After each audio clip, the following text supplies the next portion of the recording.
بسم اللہ الرحمن الرحیم۔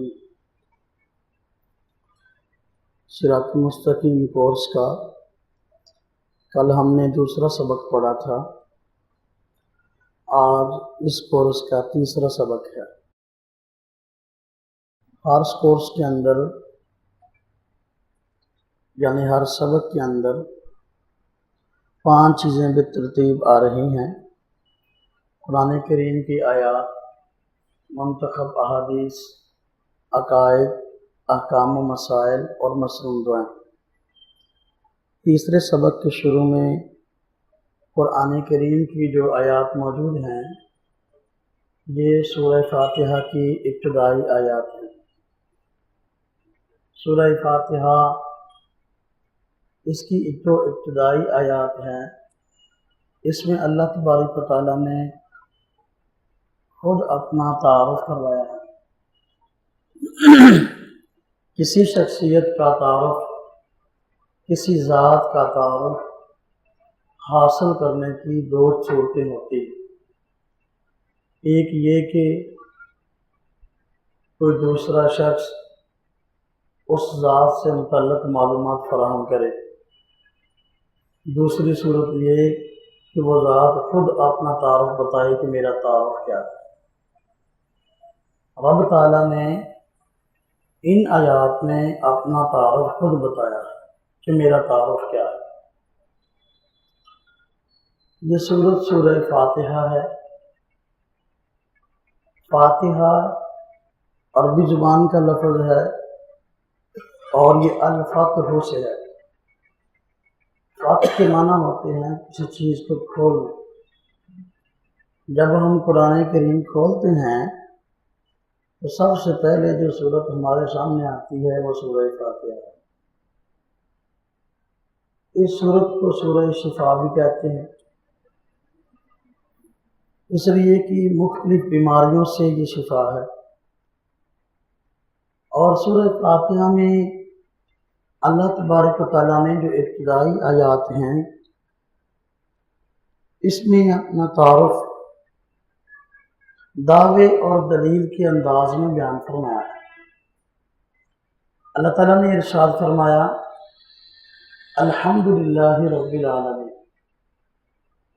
تمام تعریفیں اس اللہ تبارک و تعالیٰ کے لیے ہیں جو جہانوں کا رب ہے۔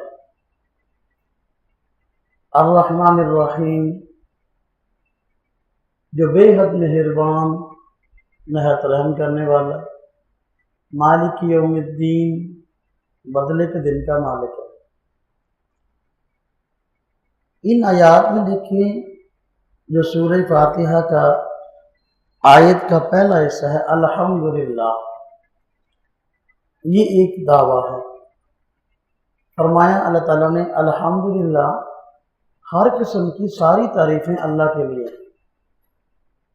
سوال پیدا ہوا کہ بھئی اللہ تبارک و تعالیٰ کے لیے ہی ساری تعریفیں کیوں ہیں؟ کسی اور کے لیے ساری تعریفیں کیوں نہیں؟ اللہ کے علاوہ ہر قسم کی تعریف کا مستحق کوئی اور کیوں نہیں؟ آگے اللہ تعالیٰ نے خود اس کی وجوہات بیان فرمائی اور اس کی وجوہات کہہ لیں یا اس دعویٰ کی دلیلیں کہہ لیں۔ فرمایا ہر قسم کی سب تعریفیں اللہ تعالیٰ کے لیے اس لیے ہیں کہ پہلی وجہ یا پہلی دلیل اس کی یہ ہے کہ رب العالمین، وہ تمام جہانوں کا رب ہے۔ رب کسے کہتے ہیں؟ رب کہتے ہیں اس ذات کو جو تربیت کرنے والی ہو۔ رب تربیت سے ہے۔ اللہ تبارک و تعالیٰ نے اپنے ساری مخلوقات کو پیدا کیا۔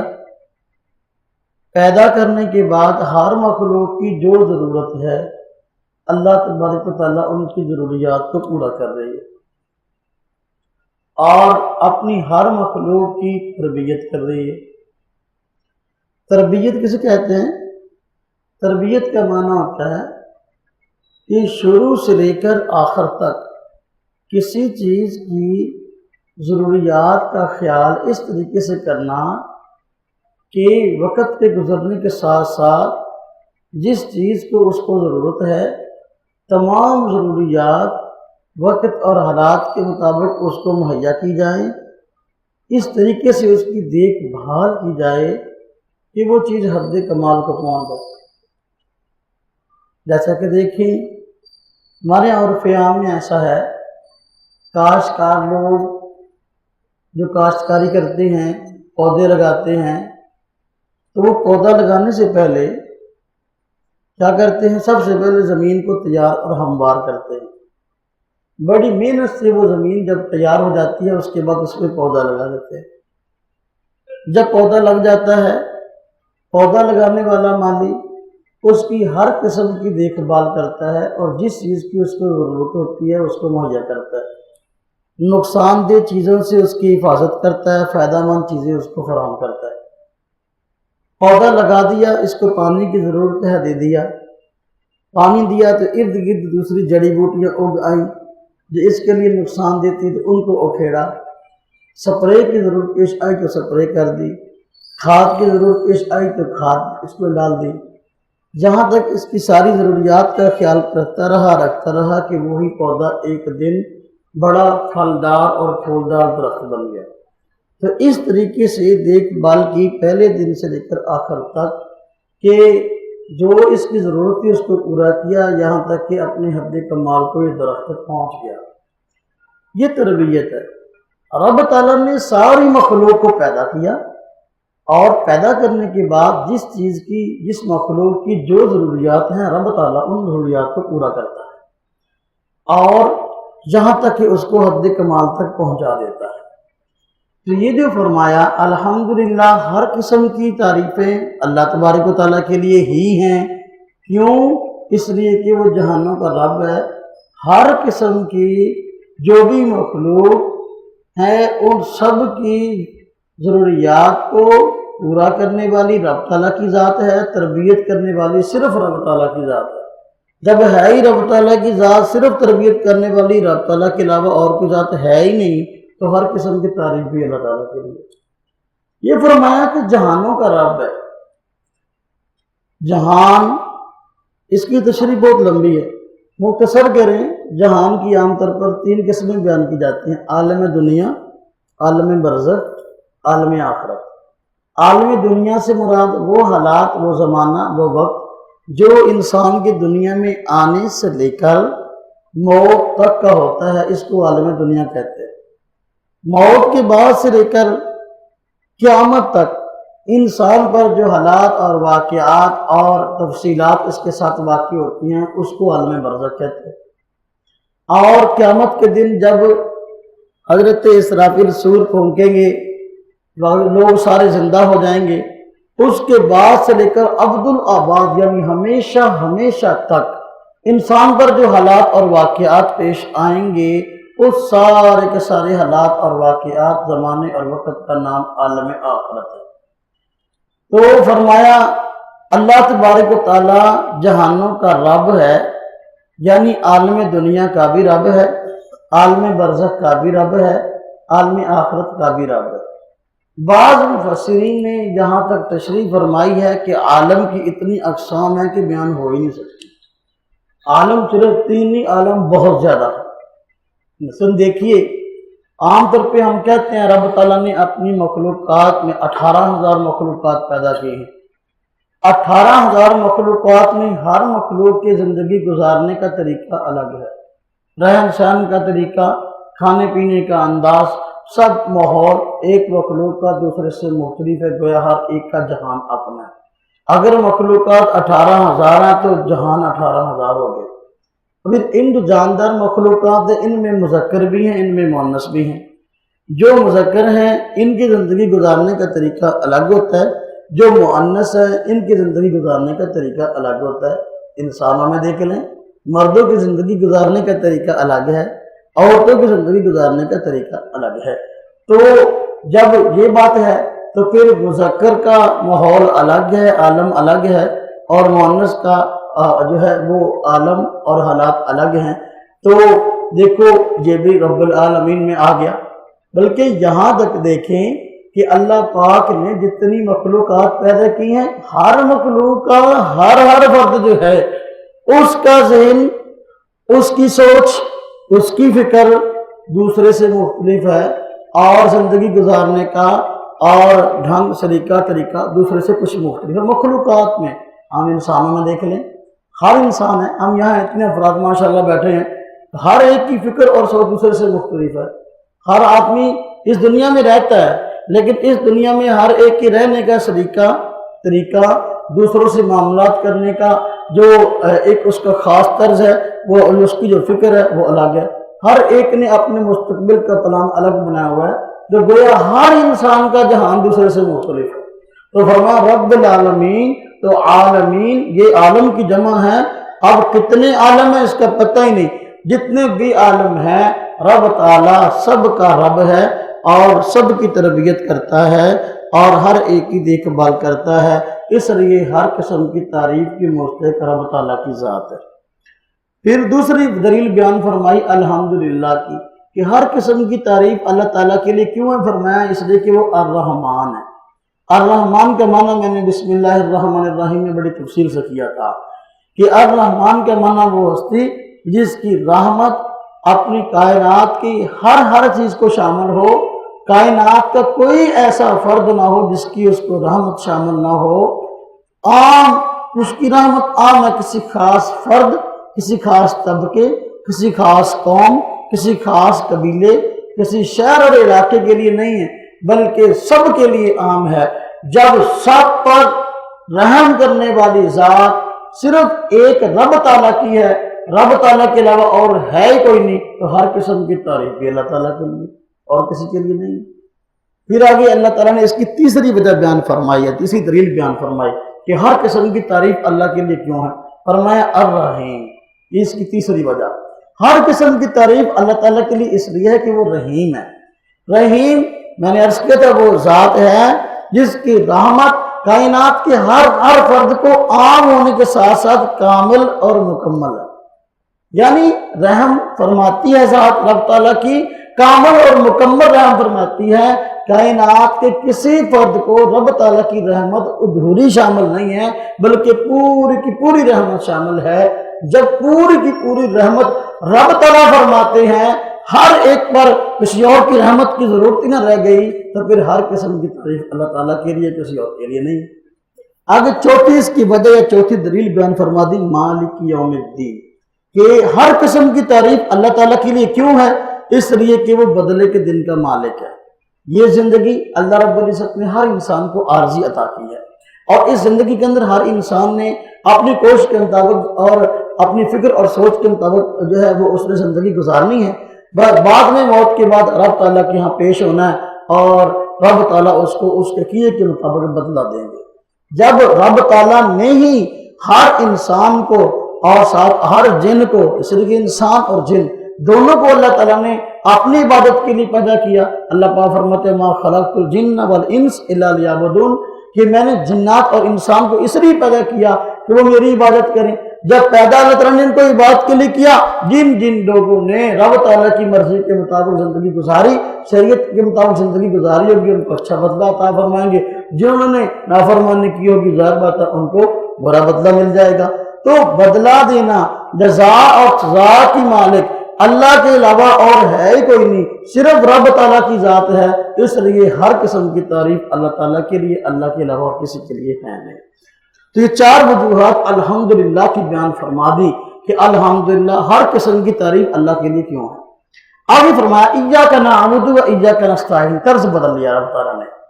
ایاک نعبد و ایاک نستعین کے معنی اے اللہ ہم خاص صرف تیری ہی عبادت کرتے ہیں اور تجھ ہی سے مدد چاہتے ہیں۔ اب یہ ہے کیا؟ اللہ کا کلام، توجہ کیجیے گا، ہے کیا؟ اللہ کا کلام۔ اللہ کیا فرما رہے ہیں؟ ایاک نعبد و ایاک نستعین، ہم خاص تیری ہی عبادت کرتے ہیں اور تجھ ہی سے مدد چاہتے ہیں۔ اللہ کا کلام ہے، اللہ کس کی عبادت کرتا ہے؟ اللہ تعالیٰ کس سے مدد چاہتے ہیں؟ ایک آدمی نے مجھ سے پرسوں مسئلہ پوچھا فون پہ، ایک قاری صاحب ایاک نعبد و ایاک نستعین اللہ کا کلام ہے؟ میں نے کہا بالکل۔ کہتا ہے تو یہ فرمایا گیا ایاک نعبد و ایاک نستعین کہ ہم تیری ہی عبادت کرتے ہیں، تجھ ہی سے مدد چاہتے ہیں، تو اللہ کس کی عبادت کرتا ہے؟ اللہ کس سے عبادت چاہتا ہے؟ میں نے کہا کہ بات کو سمجھا نہیں ہے، بات کا اس کا مطلب کیا ہے؟ اللہ تبارک و تعالیٰ نے اس جو ایاک نعبد و ایاک نستعین فرمایا، ایک خاص پیرائی اور ایک خاص طرز میں فرمایا۔ میں نے عرض کیا رب تعالیٰ کی ذات رحمان بھی ہے، رحیم بھی ہے۔ رب تعالیٰ اپنی مخلوق پر رحم فرمانے والی ذات ہے، تو اب رب تعالیٰ نے شفقت فرماتے ہوئے، رحم فرماتے ہوئے، ہم پر فضل فرماتے ہوئے اپنی عبادت کا طریقہ اور اپنے سامنے عاجزی کا طریقہ ہمیں خود سکھا دیا کہ جب میرے سامنے عاجزی کا طریقہ اختیار کرنا ہو، عاجزی کا اظہار کرنا ہو، تو پھر اس طرح کر لیا کرو، کہا کرو ایاک نعبد و ایاک نستعین۔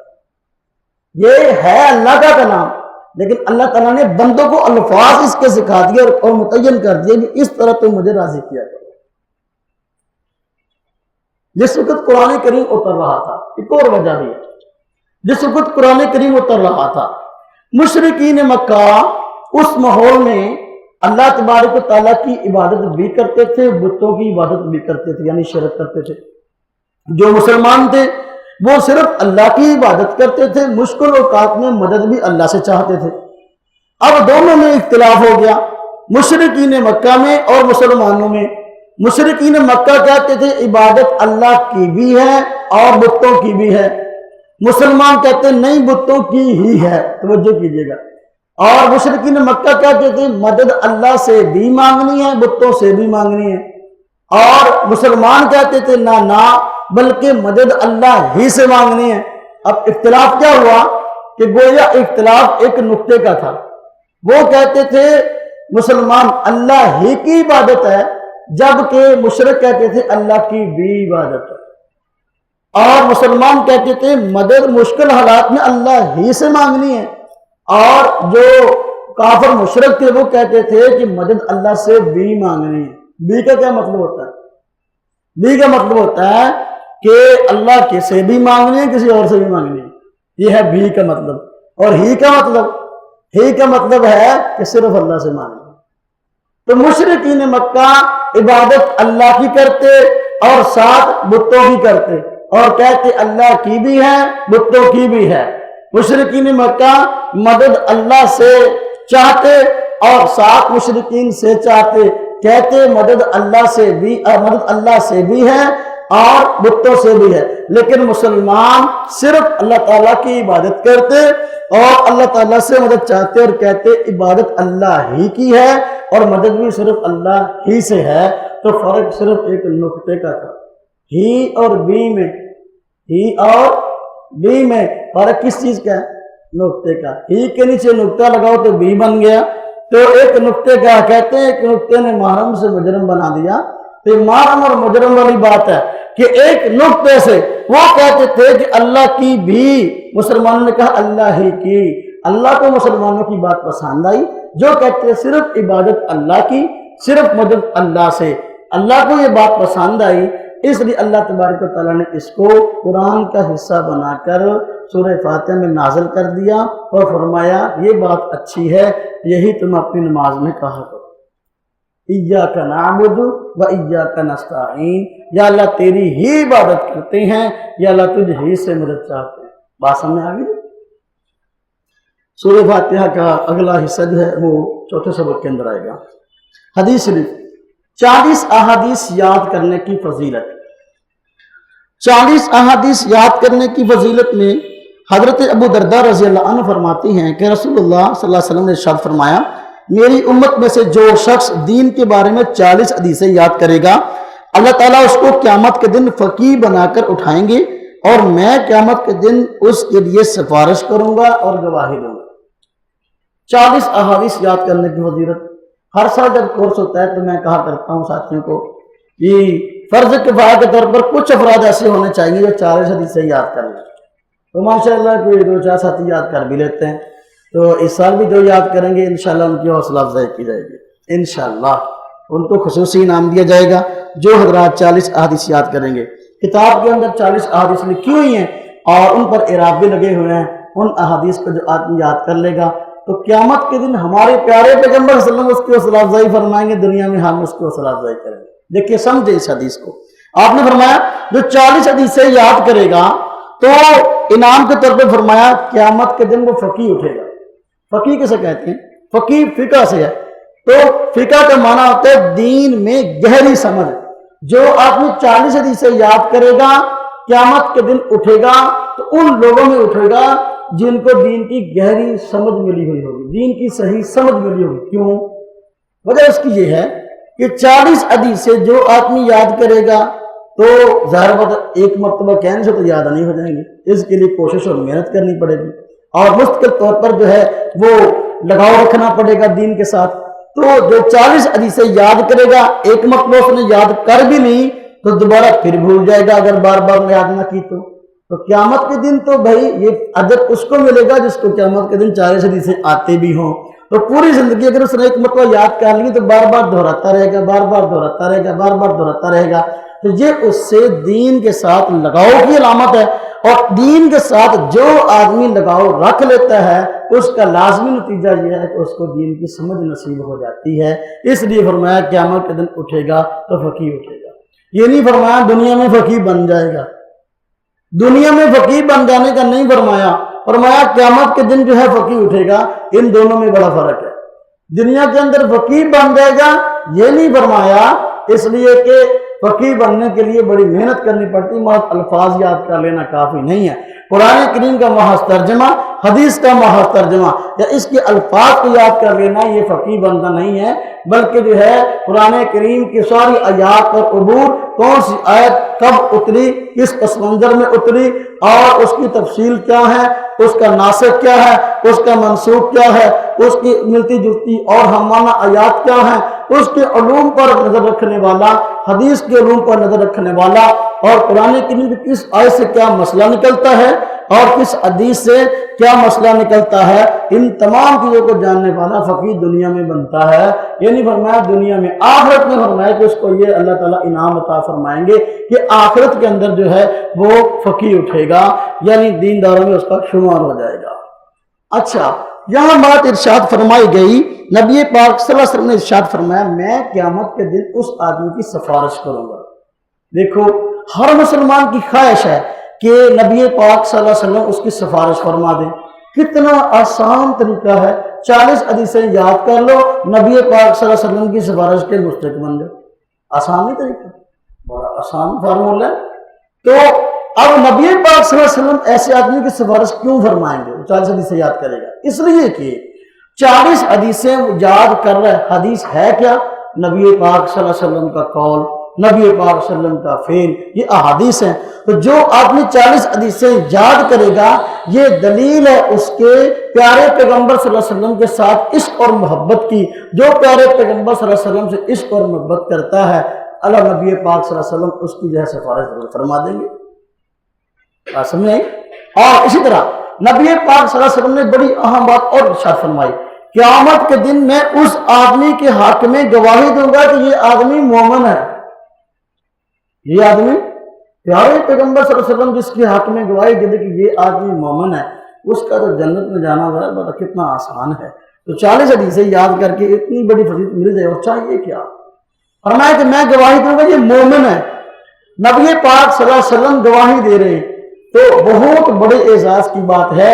یہ بھی اس لیے گواہی دیں گے کہ 40 حدیثیں یاد کرنا اس آدمی کے ایمان کی گواہی ہے. جو آدمی مسلمان ہے وہ تو نبی پاک صلی اللہ علیہ وسلم کے فرمانوں سے محبت کرتا ہے, اور جو مومن نہیں ہے بلکہ منافق یا کافر ہے وہ نبی پاک صلی اللہ علیہ وسلم کی ذات سے محبت بھی نہیں کرتا, آپ کے فرمان سے محبت بھی نہیں کرتا. وہ یاد کیوں کرے گا؟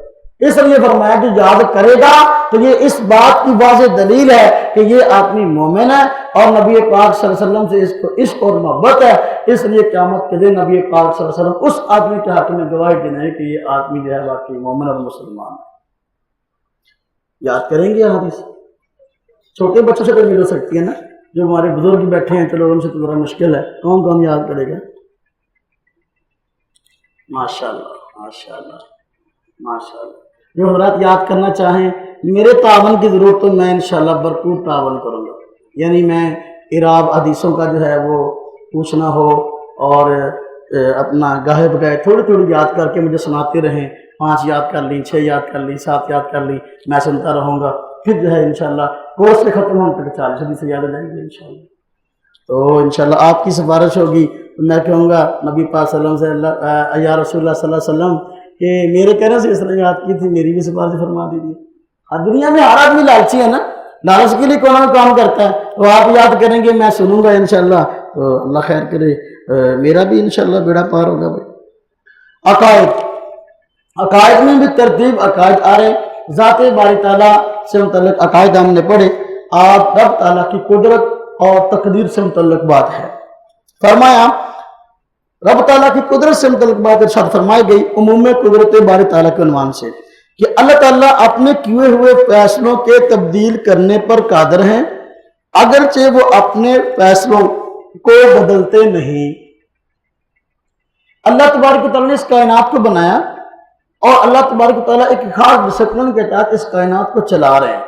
اور یہاں رب تعالیٰ نے اپنی مخلوقات کے لیے جہاں خود قاعدے اور قانون مقرر کیے ہیں، اور قاعدے اور قانون کا مطلب یہ نہیں کہ رب تعالیٰ اس قانون کی پابند ہے، رب تعالیٰ کی ڈسپلن ہے. جس طرح دیکھیں اللہ تبارک تعالیٰ نے ایک قانون بنا دیا کہ بھئی دنیا میں انسان کو بھیج دیا، حق کا راستہ دکھا دیا، گمراہی کا راستہ دکھا دیا. اب اس کو اختیار دے دیا کہ بھئی جس راستے کو چاہو اختیار کر لو، جس راستے کو اختیار کر لو گے اس کے مطابق بدلہ مل جائے گا.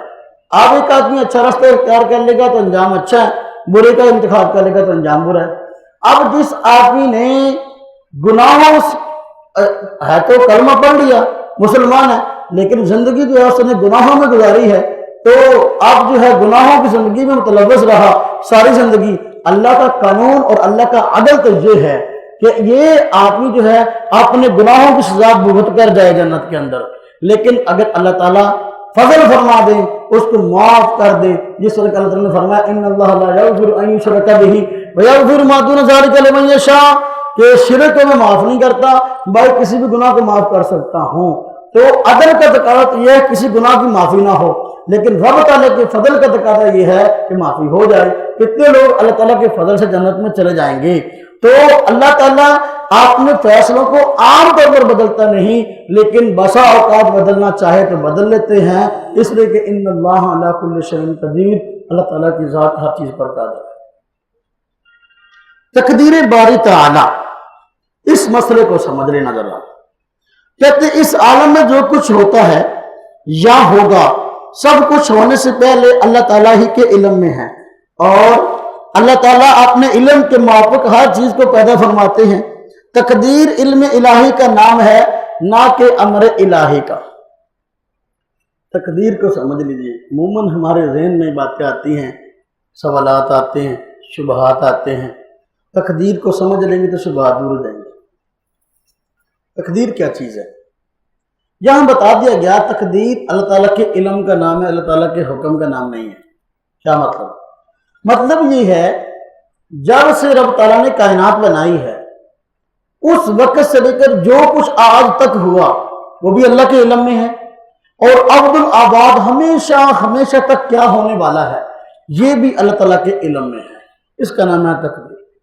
یہ اللہ تعالیٰ کے علم کا نام ہے تقدیر.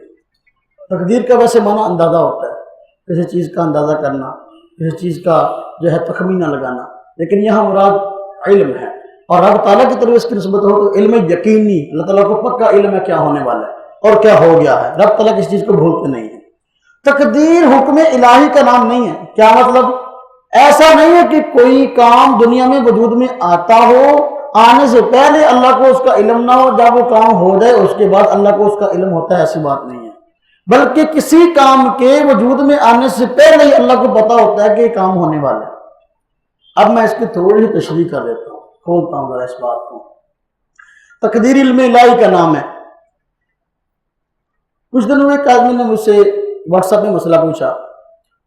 کہتا جی کہ یہ جو حدیث میں آیا کہ جب بچہ ماں کے پیٹ میں ہوتا ہے تو 4 ماہ کا ہوتا ہے تو جو ہے وہ فرشتہ آتا ہے، اس کے جسم میں روح ڈالتا ہے، اور جو ہے اس کی عمر لکھ دی جاتی ہے، اس کا رزق لکھ دیا جاتا ہے، اور یہ لکھ دیا جاتا ہے کہ بدبخت ہوگا خوش بخت ہوگا.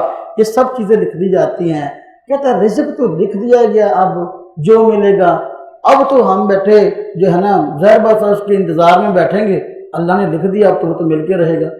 یا پہلے اللہ تعالیٰ نے لکھ دیا کہ یہ آدمی بدبخت ہے، یہ آدمی جو ہے خوش بخت ہے، تو اب جو ہے ہمارے کرنے سے کیا ہوگا؟ لکھ تو پہلے دیا گیا. ایسی بات نہیں ہے، لکھ دیا گیا لیکن ہم اس بات کو نہیں سمجھ سکے. لیکن دیکھو تقدیر اللہ تعالیٰ کے علم کا نام ہے.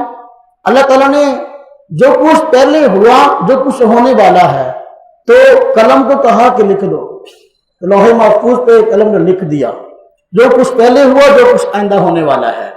تو اسی کی حکایت ہے کہ بچہ جب، اسی کا ایک حصہ ہے، بچہ جب ماں کے پیٹ میں 4 ماہ کا ہوتا ہے تو کہتے ہیں کہ لکھ دیا جاتا ہے، یعنی رب تعالیٰ کے علم میں ہوتا ہے.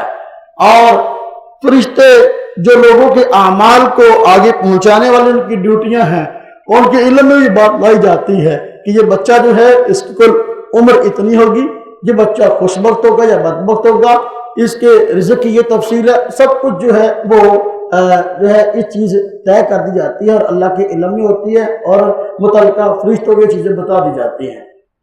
اب اس کا یہ مطلب نہیں ہے کہ انسان جو ہے، اب انسان کو جو کچھ لکھ دیا گیا وہ تو ہونا ہی ہونا، اب کچھ کرے نہ کرے، ایسی بات نہیں. اللہ کا علم ہے تقدیر. مطلب یہ آدمی مستقبل کے اندر اتنی عمر پائے گا، ٹھیک ہے، اتنا رزق پائے گا، جہاں یہ لکھا کہ اتنا اس کا رزق ہوگا وہاں یہ لکھا ہے کہ وہ رزق کمانے کے لیے یہ ہیلہ اختیار کرے گا تو اس کو رزق ملے گا.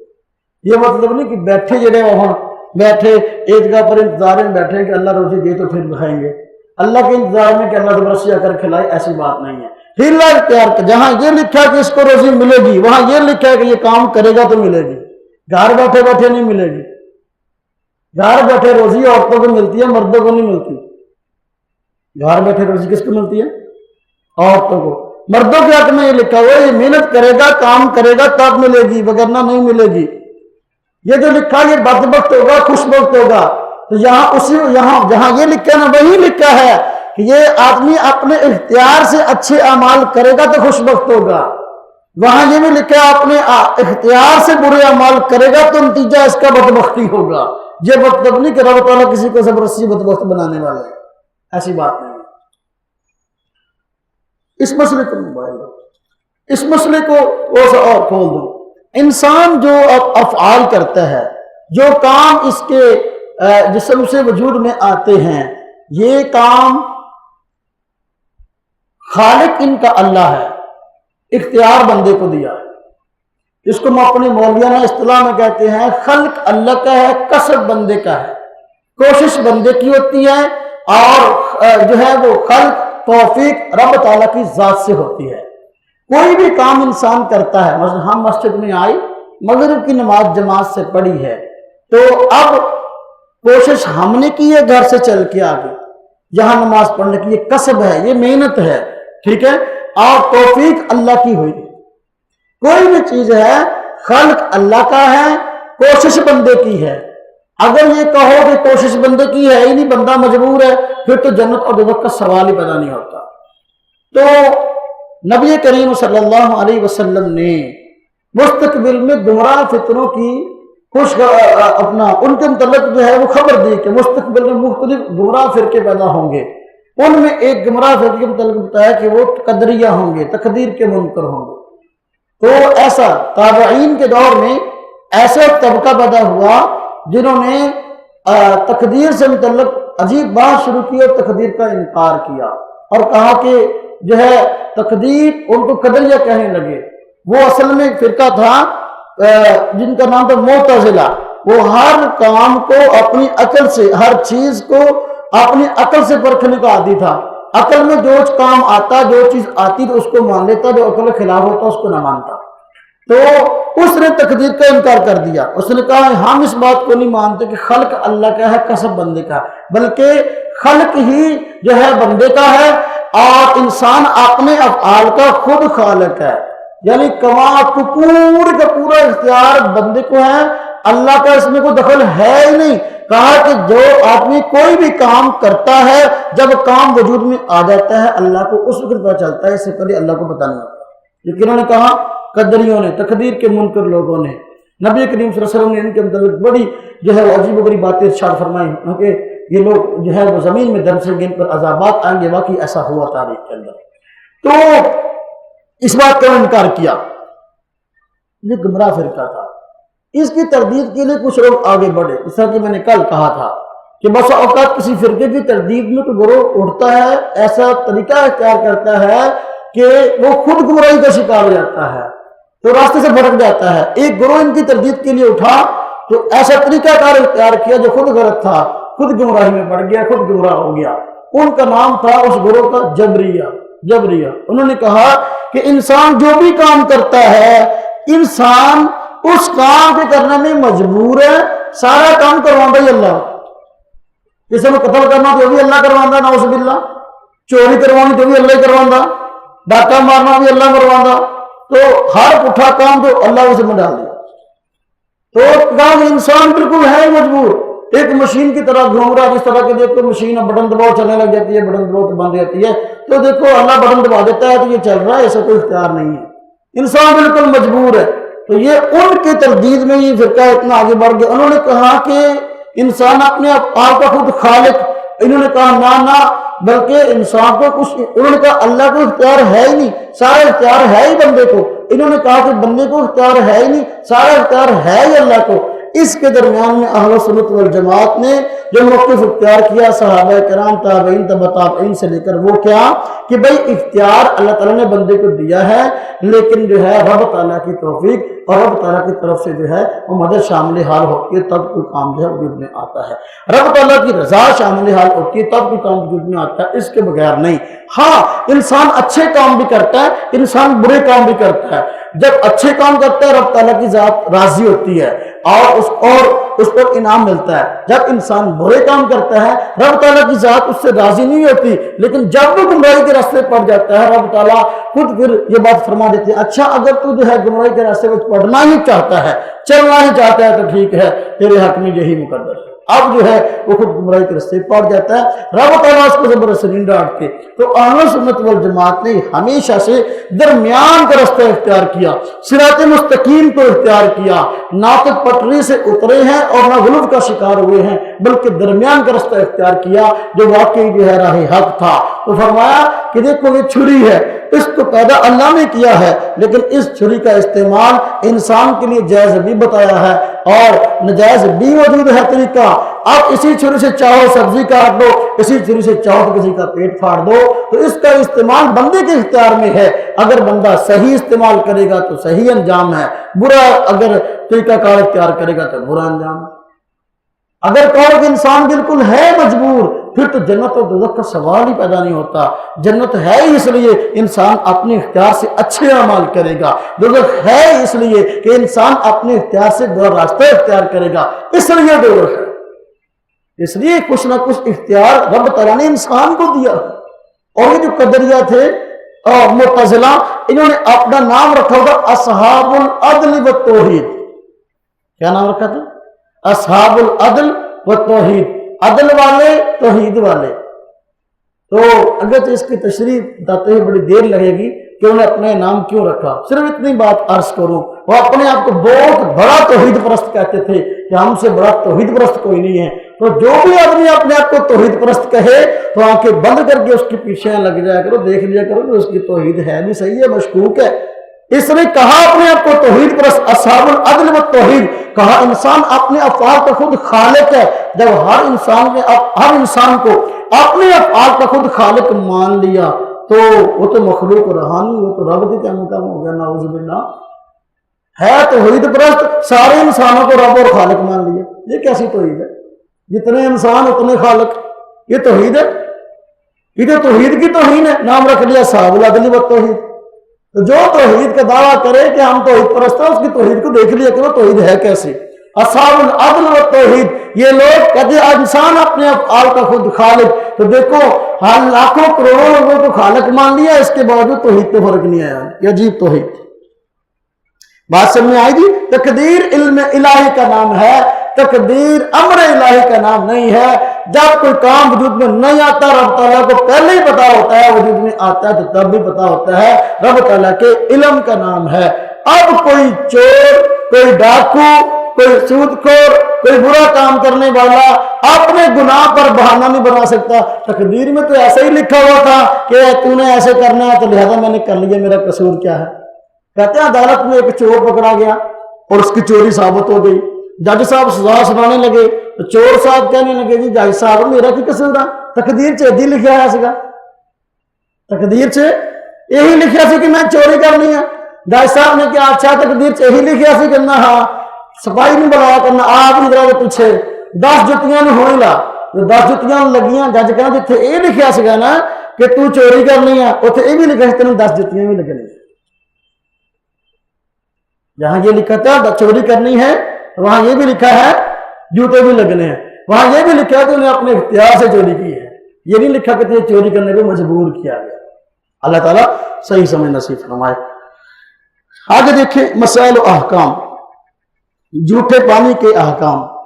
یعنی پانی کو کوئی آدمی استعمال, جھوٹا جانتے ہیں, پانی کو استعمال کر لیا جائے اور کچھ پانی جو ہے وہ بچ جائے, یہ جھوٹا پانی ہے.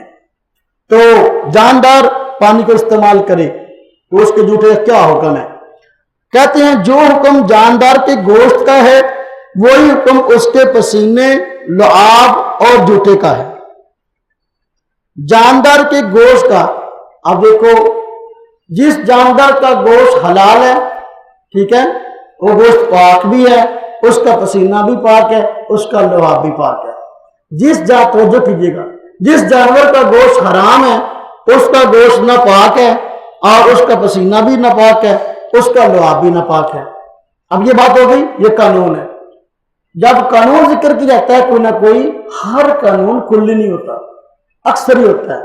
کہیں نہ کہیں جو ہے ہر قانون کے اندر کچھ مستثنا چیزیں ہوتی ہیں, اس لیے کہتے ہیں ہر قانون اکثر ہی ہوتا ہے, کلی نہیں ہوتا.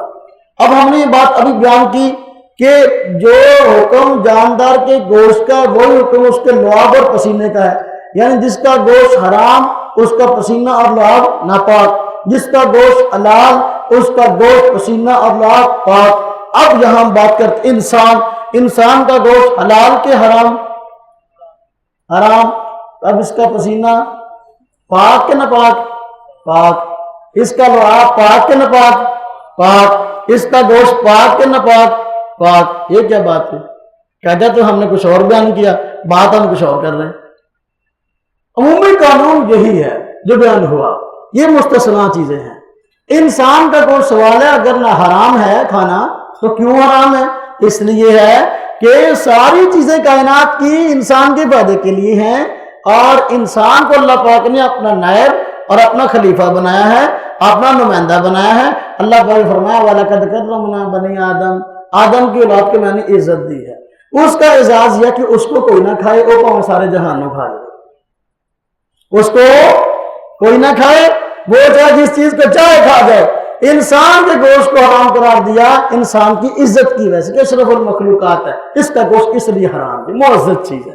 لیکن میں نے عرض کیا چونکہ عزت کی وجہ سے حرام ہے اس لیے اس کا گوشت ناپاک نہیں ہے. عزت کی وجہ سے گوشت حرام ہے اس لیے جو ہے اس کا پسینہ اور لعاب بھی ناپاک نہیں ہے بلکہ پاک ہے.